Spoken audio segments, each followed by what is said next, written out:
Kerrville Police Department. I appreciate y'all's kindness in letting me run a little long yesterday morning while I shared some of the stories of the heroic actions of my fellow City of Kerrville police officers during their response.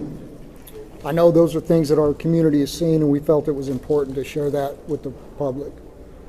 This morning's briefing will be a little bit more to the point. The response here in Kerr County continues to expand as the mission becomes more technical. There's more than 2,100 responders on the ground here from state, local, and federal agencies working to reunite victims with families. 10 states have sent specially trained teams to our community, and 2 more states are en route. As I know many of you have reported, the governor, lieutenant governor, and the Speaker of the House are strongly committed to helping our community.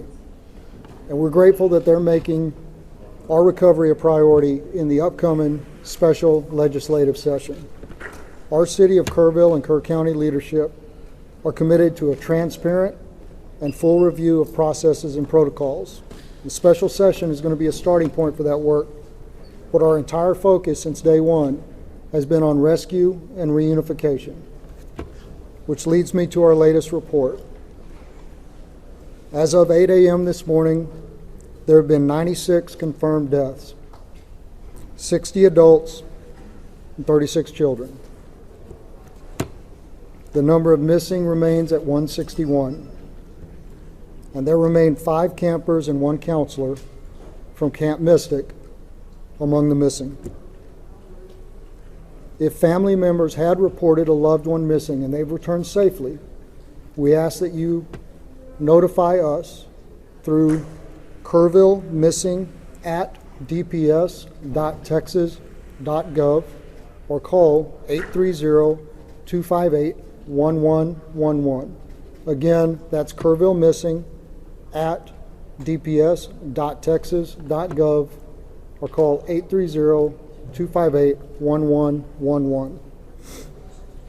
Additionally, the state of Texas, FEMA, the Small Business Administration have opened a disaster recovery center here in Kerrville for those who have been affected by the storms. It's currently open at the First Baptist Church here in Kerrville at 625 Washington Street. It'll be open from 8 a.m. to 7 p.m. every day. The Individual Assistance Program can provide financial support for things like medical and dental assistance, vehicle damage, housing, child care, and replacing essential items, even for non-residents who were impacted by the floods. You can visit disasterassistance.gov, use the FEMA app, or call 1-800-621-3362. And again, that's disasterassistance.gov, use the FEMA app, or call 1-800-621-3362. And in closing, I'd like to say one more time, on behalf of our Unified Command here in Kerr County, how appreciative we are for the help since this tragedy took place. People from all over Texas, all over the country, continue to show their support in so many ways, and we are thankful. And with that, I'll take a few questions. Yes, sir. Chief? Yes, sir. Morgan Chesky, NBC News. Did the inability of police radios to communicate directly with county radios hamper rescue or recovery efforts as those waters rose? I don't have any information to that point. Yes, sir. Jason Allen, CBS News. Given that you still have people who live in this area, what's different?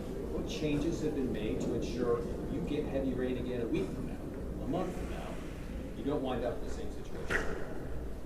I think that's an important question, and as we are aware, we've been very weather alert throughout the entirety of this, and that's something that we're going to be looking at. Thank you. Yes, ma'am.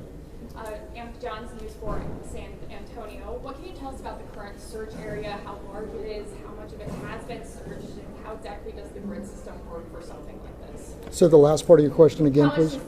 How does the grid system work for a disaster like this? Okay, so the grid system, I'm not a search and rescue recovery expert, so I don't want to speak out of turn, but it is a methodical search which ensures that every area in an area to be searched is recovered and searched, and that no stone is left unturned.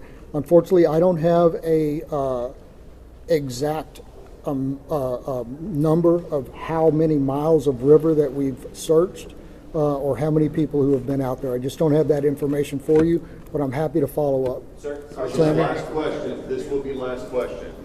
Yes, are there messages that we as a collective media are not getting out there? For example, are you hindering some searches? What can we tell people who want to come up with big equipment to help search or remove debris? Hasn't that been a problem? I don't want to say it's been a problem because we're so grateful for the amount of people who want to come to this community to help. And we've had people from all over the state and all over the country volunteer their services and say, I have a front end loader, I have a boat, I have this. Groups and individuals. But it's important that we have certified professional search teams out there right now. We have compiled a database of volunteers who have made themselves available. And if and when that time comes that we are able to call upon them, we will be calling upon them. In the short term, I believe that all of our basic needs are being met, both through the federal and state response and the support that we've been getting, as well as this community rising up in a really unprecedented way to show their support for all of us here. Thank you very much.